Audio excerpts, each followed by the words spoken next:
الحمدللہ آج ہماری تلاوت کا آغاز چھٹے پارے سے لا یحب اللہ جہرا، برائی کا اظہار تذکرے اچھا کوئی نہیں، ہاں اگر مظلوم ظالم کے متعلق فریاد کرے تو اسے حق حاصل ہے، لیکن معاف کر دینا بہتر ہے، کوئی معاف کرے گا اللہ اسے بھی معاف فرما دیں گے۔ پھر فرمایا کہ جو اللہ کو مانتے ہیں رسولوں کو نہیں مانتے، یا بعضوں کو مانتے ہیں بعضوں رسولوں کو نہیں مانتے، یہ کافر ہے، چاہے وہ یہودی ہو چاہے وہ نصرانی ہو، اس کا ٹھکانہ جہنم ہے۔ نجات دہندہ صرف اسلام ہے، جو اللہ کو بھی مانتے ہیں اور سارے انبیاء پر ایمان رکھتے ہیں، عیسیٰ علیہ الصلاۃ والسلام ہو، موسیٰ علیہ الصلاۃ والسلام ہو، سبھی مسلمانوں کے برحق نبی ہیں۔ یہودیوں کی طرح نہیں کہ عیسیٰ سے دشمنی کریں علیہ الصلاۃ والسلام، عیسائیوں کی طرح نہیں محمد رسول اللہ سے دشمنی کریں، مسلمان ہے، آقا مدنی پر بھی ایمان رکھتے ہیں، اور ساتھ ہی ساتھ موسیٰ علیہ الصلاۃ والسلام، عیسیٰ علیہ الصلاۃ والسلام کو بھی اللہ کے پیغمبر مانتے ہیں۔ تو اللہ کو ماننا رسولوں کو نہ ماننا یہ بھی کفر ہے، بعضوں کو ماننا بعضوں کو نہ ماننا یہ بھی کفر ہے، ان کا ٹھکانہ جہنم ہے۔ ایمان اور اسلام کیا ہے؟ ایمان اسلام یہ ہے اللہ کو بھی مانا، سارے پیغمبروں کی عظمت کا اقرار اعتراف کرنا۔ پھر اللہ کے نبی صلی اللہ علیہ وسلم کو تسلی دی گئی کہ یہ آپ سے جو بجا مطالبہ کر رہے ہیں کہ آپ اللہ کی طرف سے کوئی ہمارے لیے خط لے کے آئیں، فرمایا ان کے آباء و اجداد نے اس سے بھی گھٹیا مطالبہ کیا تھا موسیٰ علیہ الصلاۃ والسلام سے کہ ہم اللہ سے بالمشافہ ملاقات کرنا چاہتے ہیں۔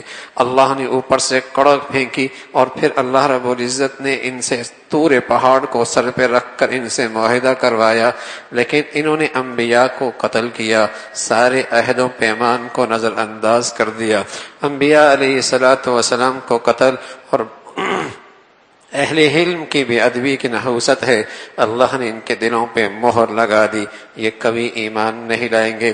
پھر حضرت عیسیٰ علیہ الصلاۃ والسلام کے قتل کے درپے ہوئے یہودی، اللہ نے انہیں آسمانوں پہ اٹھا لیا، ان کے ایک ہم شکل کو پھانسی دے دی، اس کا تذکرہ فرمایا یہ سود خوری سے باز نہیں آتے اور دوسروں کا ناحق مال کھانے سے باز نہیں آتے، ان کا ٹھکانہ جہنم ہے۔ ہاں کچھ اہل کتاب عدل و انصاف کے علمبردار ہیں، وہ آسمانی کتاب پر قرآن پر ایمان لاتے ہیں، نماز قائم کرتے ہیں، زکوٰۃ دیتے ہیں، آخرت پر ایمان رکھتے ہیں، ان کے لیے بھی اجر و ثواب ہے۔ انبیاء علیہ الصلاۃ والسلام کا ایک مبارک سلسلہ ہے، آپ بھی اسی سلسلے کے حصہ ہیں، آخری نبی ہیں، نوح بھی ہیں، عیسیٰ بھی ہیں، اور جسے کہیں کہ داؤد بھی ہیں، مختلف انبیاء کا تذکرہ فرمایا یہودی عیسائی آپ کی رسالت کو مانے نہ مانے، اللہ اور اللہ کے فرشتے آپ کی رسالت کی گواہی دیتے ہیں، یہی آپ کے لیے کافی ہے۔ پھر فرمایا یہودی عیسائیوں کی طرح دین میں غلو نہ کرنا، پیغمبر علیہ الصلاۃ والسلام کی شان کی عظمت اعتراف ایمان کا حصہ ہے، لیکن یہ کوئی دینداری نہیں ہے کہ عیسیٰ علیہ الصلاۃ والسلام کو اللہ کا بیٹا قرار دیا جائے، یا تین اجزاء کا نام خدا رکھ دیا جائے، روح القدس، مریم، عیسیٰ علیہ الصلاۃ والسلام۔ فرمایا یہ کوئی بزرگی نہیں ہے، اللہ کی وحدانیت کا اقرار کرنا عیسیٰ علیہ الصلاۃ والسلام کی بندگی کا شیورہ تھا، ان کو اللہ کی بندگی کرنے میں ذرا بھی عار نہیں تھی، اللہ ایمانی زندگی پر بہترین بدلہ دینے والے ہیں، اور جنہیں تکبر اور غرور ہے اللہ کی بندگی سے آر ہے، وہ جہنم ان کا ٹھکانہ ہے۔ پھر اللہ نے آخر میں سورت کے آخر میں کلالہ جس کے مرنے پر اس کے اولاد بھی کوئی نہیں، ماں باپ بھی کوئی نہیں، اس کی وراثت کا تذکرہ فرمایا۔ پھر سورہ مائدہ، عربی میں مائدہ دسترخوان کو کہتے ہیں، حضرت عیسیٰ علیہ الصلاۃ والسلام سے دسترخوان کی درخواست کی گئی، اللہ نے آسمان سے کھانوں سے بھرا دسترخوان بھیجا، اسی نسبت سے سورت کا نام مائدہ ہے۔ اہل ایمان کو اللہ نے حکم دیا جو تم عہد و پیمان کرو اللہ سے، اللہ کے بندوں سے اس عہد و پیمان کو پورا کیا کرو۔ اے ایمان والو، تمہارے لیے جائز نہیں احرام کی حالت میں کسی پہ حملہ کرو۔ اگر کوئی ایسا زیادتی کر رہا ہے، تم احرام کی حالت میں زیادتی نہ کرنا، یہ شاعر کی بے حرمتی ہوگی۔ تم نیکیوں کا ساتھ دینا، برائیوں میں ایک دوسرے کا معاون نہ بننا، تقوی میں اور نیکی میں ایک دوسرے کے معاون بننا۔ پھر حرام کردہ چیزوں کا تذکرہ فرمایا، میتہ، خنزیر، بہنے والا خون، خود بخود مر جانے والا جانور، غیر اللہ کے نام پہ نظر، یہ سب حرام ہے۔ پھر حجۃ الوداع کے موقع پہ مسلمانوں کا ایک عظیم الشان انعام اور خوشخبری سنائی دے گئی کہ تمہارا دین مکمل ہو گیا، اب اس میں ترمیم کی گنجائش کوئی نہیں، اب اس میں اضافے کی کوئی گنجائش کوئی نہیں۔ یہ اس امت پر اتنا بڑا انعام تھا۔ ایک یہودی عالم نے جب یہ آیت سنی، حضرت عمر سے کہنے لگے، عمر اگر یہ ہمارے مذہب میں اترتی ہم اس دن کو عید مناتے۔ حضرت عمر رضی اللہ عنہ فرمانے لگے، جس دن یہ آیت اتری تھی مسلمانوں کی دو عیدیں تھی، جمعے کا دن تھا اور حجۃ الوداع، یوم عرفہ، عرفہ کا دن تھا۔ اللہ نے مسلمانوں کو اس دن یہ انعام اور یہ خوشخبری سنائی کہ تمہاری زندگی کا دستور مکمل ہو گیا ہے، کامل مکمل نظام زندگی اللہ نے تمہیں اسلام کی شکل میں عطا فرما رکھا ہے۔ تم اب دنیا کی زندگی گزارنے میں دنیا کی کسی معاشرے اور سوسائٹی کے محتاج نہیں کہ تم بھیک مانگتے چلے جاؤ، کسی سے نظام سیاست مانگو، کسی سے نظام معیشت مانگو، کسی سے نظام تجارت مانگو۔ تم کوئی بیکاری قوم نہیں ہو، تم خوددار اور محمد رسول اللہ کی امتی ہو۔ تمہیں اللہ نے ایک کامل نظام زندگی عطا فرما رکھا ہے۔ پھر اللہ کی بندگی کا طریقہ بتایا کہ اس کی بندگی سے پہلے طہارت، نظافت، پاکیزگی، وضو کا طریقہ بتایا اور فرمایا پانی میسر نہ ہو تیمم کر کے اللہ کے دربار میں حاضر ہو جاؤ۔ یہ اس امت کی خصوصیت ہے کہ مٹی بھی اس کے لیے پاکی کا ذریعہ بنا دیا، کیونکہ محمد رسول اللہ کی شریعت کی اصل ہے آسانی۔ آسانی امت پہ حرج اور مشکل کے موقع پہ آسان ترین احکامات کا تذکرہ ہے۔ اللہ کی نعمتوں کا شکر بجا لاؤ، اور فرمایا اگر تمہارا کہیں تمہیں گواہی دینی پڑے تو کسی کی دشمنی میں ظلم اور زیادتی پر نہ آنا، عدل و انصاف سے کام لینا۔ اللہ نے نعمتیں تم پہ دے رکھی ہیں۔ صلح حدیبیہ کے موقع پہ کفار تم پہ حملہ آور ہونے لگے تھے، اللہ نے ان کے دلوں میں رعب ڈال دیا۔ پھر اللہ نے جو بنی اسرائیل سے عہد لیا، لیکن انہوں نے اس عہد کو اس عہد پیمان کو توڑ دیا، اور اللہ رب العزت نے اس نحوست سے ان کے دل سخت کر دیے۔ عیسائیوں کا تذکرہ فرمایا، اللہ نے ان سے بھی عہد لیا لیکن انہوں نے اس عہد کو فراموش کر دیا۔ اللہ نے انہیں دنیا میں اس کی سزا دی کہ وہ آپس میں خانہ جنگی کے اندر مبتلا ہو گئے۔ گناہوں کی ایک بڑی سزا اس دنیا میں یہ ملتی ہے، گناہوں کی ایک بڑی سزا اس دنیا میں یہ ملتی ہے کہ آپس کے جھگڑوں کا عذاب اللہ ان پہ مسلط کر دیتا ہے۔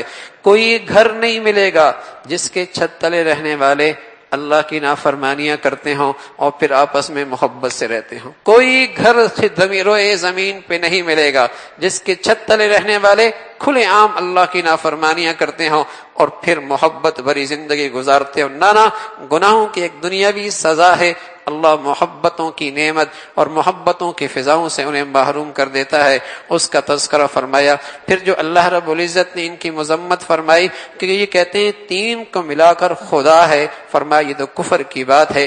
اتنے بڑے جرائم ہیں پھر بھی یہود و نصارہ کہتے ہیں ہم اللہ کے پیارے ہیں، ہم اللہ کے اولاد ہیں۔ فرمایا اگر ایسا تو پھر تم پہ اللہ کا عذاب کیوں برس رہا ہے؟ حضرت موسیٰ علیہ السلام نے بنی اسرائیل سے کہا تمہیں اللہ نے مذہبی سیاسی قیادت دے رکھی ہے، چلو میدان جہاد کے لیے بیت المقدس کو قوم عمالقہ سے آزاد کرنا ہے۔ قوم بزدل تھی، کہنے لگے آپ جانے، آپ کا رب جانے، ہم یہیں بیٹھے ہیں، پہلے قوم وہاں سے نکلے گی پھر ہم اس شہر میں داخل ہوں گے۔ اللہ نے اس قوم کی مذمت فرمائی۔ پھر حضرت آدم کے دو بیٹے قابیل حابیل، ان دونوں میں آپس میں حسد کی آگ بھڑکی ہے۔ سکے بھائی ہیں، حسد کی آگ ایسی بلا ہے، ایک بھائی کا قاتل بنتا ہے، اور اس دنیا کا سب سے پہلا قتل ہے۔ قیامت تک آنے والے جتنے قتل ہوں گے اس کی سزا بھی اس پہلے قاتل کو ملے گی۔ بڑے خوش نصیب ہوتے ہیں دنیا میں، کچھ نیکی ایسے ہی شروع کر جاتے ہیں، قیامت تک لوگ اس نیکی پہ چلتے رہتے ہیں۔ بڑے بد نصیب ہوتے ہیں کچھ لوگ، برائی کی ایسی روایت چھوڑ جاتے ہیں، آنے والے اس برائی پہ آ جاتے ہیں اور اس کو سزا ملتی رہتی ہے۔ دنیا کا پہلا قاتل قابیل ہے، اپنے بھائی حابیل کو قتل کر بیٹھا ہے، لاش سامنے بیٹھی ہے، اور اس لیے کہ گناہ کی نحوست ہے، عقل مت ماری جاتی ہے، عقل و دانش کی روشنی ختم ہو جاتی ہے، قتل کر بیٹھا ہے۔ کدھر کریں اس لاش کو؟ کوے کو دیکھا ہے، وہ مردے کوے کو چونچ کے ذریعے زمین کے اندر کھودتا ہے اور اس پر مٹی ڈال کے اس کے اندر اسے چھپاتا ہے۔ فرمایا کتنی کم عقلی ہے، کوہ ہی مجھ سے اچھا ہے، کس طریقے سے دفن کرنا ہے اس کا تذکرہ فرمایا۔ پھر اس کے بعد اللہ رب العزت نے ضابطہ ایک قتل کے متعلق بتایا کہ فرمایا کسی انسان کو ناحق قتل کرنا ساری انسانیت کا قتل ہے، اور کسی کی جان بتانا اجر و لحاظ کے لحاظ سے ساری انسانیت کو بچانے کے مترادف ہے۔ ہاں اللہ نے ایک ضابطہ بتا دیا ہے، اللہ نے ایک ضابطہ بتا دیا کہ جو بھی امن اور امن و امان کے لیے خطرہ بنے گا، ڈاکہ مارے گا یا جسے کہیں کہ بغاوت کرے گا، اسے سولی پہ لٹکا دو، اس کے دہت باؤں برخلاف کر کے اسے جسے کہیں کہ اس کو نکال دو۔ پھر اللہ رب العزت نے اس کی مذمت فرمائی، ایمان والوں کو ترغیب دی، ایمان لو، نیکی کے ذریعے اللہ کا قرب حاصل کرو، اللہ کے راستے میں نکل کر کامیابی پالو، اور مذمت فرمائی اس بات کی کہ اگر نافرمانی پہ آ گئے ساری دنیا کی دولت بھی فدیے میں دے دو، نجات کوئی نہیں۔ پھر جو معاشرے میں جان و مال کے لیے جو چیز خطرہ بنتی ہے اس کی شدید ترین سزا بتائی، چوری کی سزا، ہاتھ کاٹ دو، اس سے بہتوں کے مالوں کی حفاظت ہوگی۔ یہ حدود ہیں، حدود، دنیا کی کسی طاقت کو ان حدود کی ترمیم کی گنجائش کوئی نہیں۔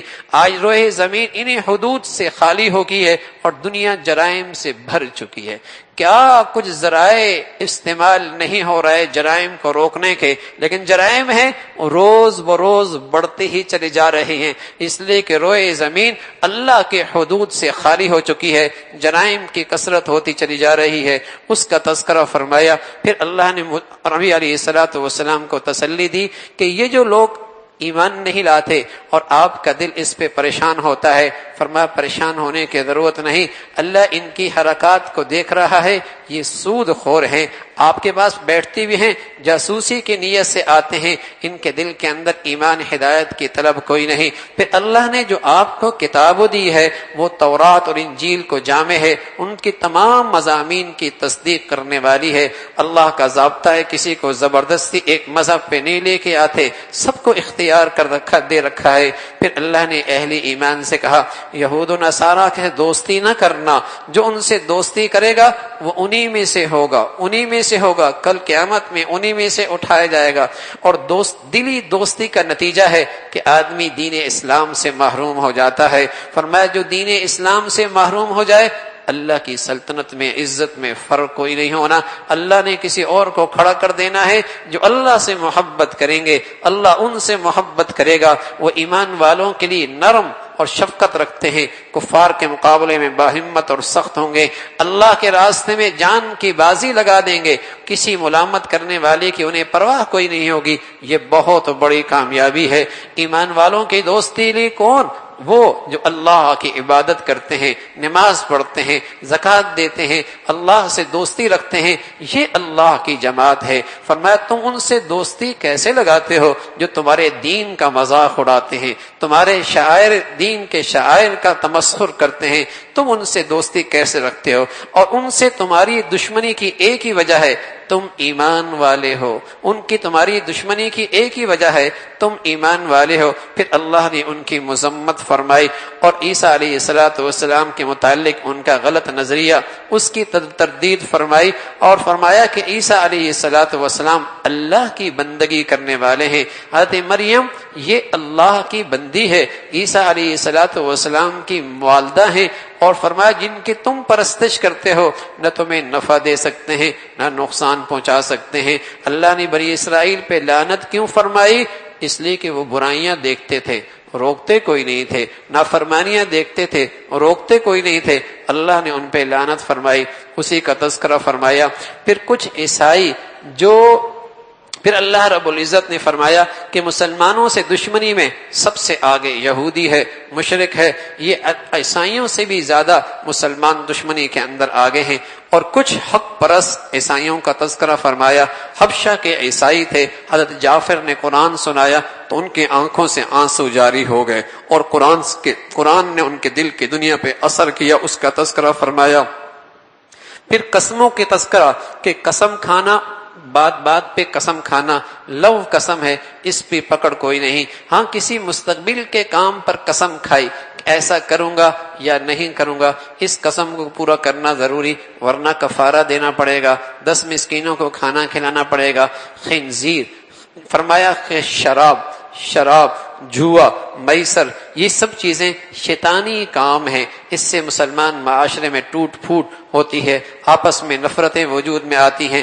شراب سے باز آ جاؤ، یہ قرآن کی شراب کے متعلق آخری آیت آئی ہے، آج کے بعد شراب حرام ہے، باز آ جاؤ۔ حضرت عمر نے جب یہ سنا فرمایا الان یا ربنا نہینا، ہم باز آ گئے، حالانکہ شراب ان کے گھٹی میں پڑا ہوا تھا۔ اتنے نام ہیں شراب کے عربی زبان کے اندر، اس لیے کہ ہر محفل کی جان شراب ہوا کرتی تھی، لیکن جب اللہ کا حکم آیا تو پیالے توڑ دیے، مٹکے توڑ دیے، اور کسی کے منہ کے اندر ایک گھونٹ آیا اسی بھی انہوں نے باہر پھینک دیا۔ مجاہر اللہ کے حکم کے بعد شراب کا ایک قطرہ بھی ان کے گلے میں جائے، اس کا تذکرہ فرمایا۔ پھر ایمان والوں سے کہا کہ احرام کی حالت میں شکار کی اجازت کوئی نہیں، ہاں سمندر میں مچھلی کا شکار کرنے کی اجازت ہے۔ کعبہ کی عظمت کا تذکرہ ہے، فضول سوال و جواب کرنے کی ضرورت کو نہیں۔ اگر ایمانی زندگی امر بالمعروف اور نہی عن المنکر کرتے رہو گے تو کسی کا ضرر تمہیں نقصان نہیں پہنچا سکتا، کسی کی گمراہی تمہیں نقصان نہیں پہنچا سکتی۔ جو صاحب حیثیت ہے موت کے آثار دیکھے، اسے چاہیے وصیت کر دے، اور کچھ لوگوں کو اپنی وصیت پہ گواہ بھی بنا دے تاکہ بعد میں غلط فہمی نہ ہو، اس کا تذکرہ فرمایا۔ پھر قیامت کا منظر نامہ ذکر فرمایا، جب اللہ رب العزت سب کا احتساب کریں گے اور سب سے پوچھ ہوگی، انہی میں اولو العزم نبی حضرت عیسیٰ علیہ السلام کا تذکرہ فرمایا، جنہیں اللہ نے غیر معمولی معجزے عطا فرمائے۔ پرندے مٹی کے بنتے، ہوا میں اڑا دیتے، جسے کہیں کہ مردوں کو زندہ کر دیا کرتے تھے، مادرزاد اندھے کے آنکھوں پہ ہاتھ رکھتے، بینائی واپس آ جاتی تھی۔ ایسا اللہ کا نبی ہے۔ جب قوم نے آپ سے کہا اللہ سے دسترخوان کا تقاضا کیجئے کہ آپ واقعی اللہ کے نبی ہیں، تو کوئی آسمان سے کھانوں سے بھرا دسترخوان آ جائے، اللہ سے فریاد کی، اللہ نے فرمایا پھر مہلت کوئی نہیں ملے گی، پھر ماننا پڑے گا، دسترخوان دے دیا۔ حضرت عیسیٰ علیہ السلام سے کل کہا جائے گا کیا آپ نے کہا تھا کہ لوگ آپ کی پرستش کریں، آپ کی عبادت کریں؟ فرمایا اللہ آپ جانتے ہیں، میں تو لوگوں کو آپ کی بندگی کی تعلیم اور دعوت دی ہے، اور یہ آپ کے بندے ہیں، اب آپ کی مرضی ہے انہیں عذاب دیں یا معاف کر دیں۔ اللہ رب العزت فرمائیں گے آج کے دن سچوں کی سچائی کام آئے گی، جن کا عقیدہ سچا، جن کا کردار سچا، جن کے قول و وفا سچے، آج ان کی سچائی ان کے کام آئے گی، اللہ انہیں کامیابی عطا فرمائیں گے۔ اور کامیابی کی شکل کیا ہوگی؟ جنت کے بالے خانے ہوں گے، بہتی نہریں ہوں گی، اور سب سے بڑھ کر انہیں اللہ کی رضا نصیب ہوگی۔ یہ بہت بڑی کامیابی ہے۔ کیسے ملے گی؟ فرمایا اس لیے ملے گی اللہ زمین و آسمان کا بادشاہ ہے، ہر چیز پہ پوری قدرت رکھنے والے ہیں۔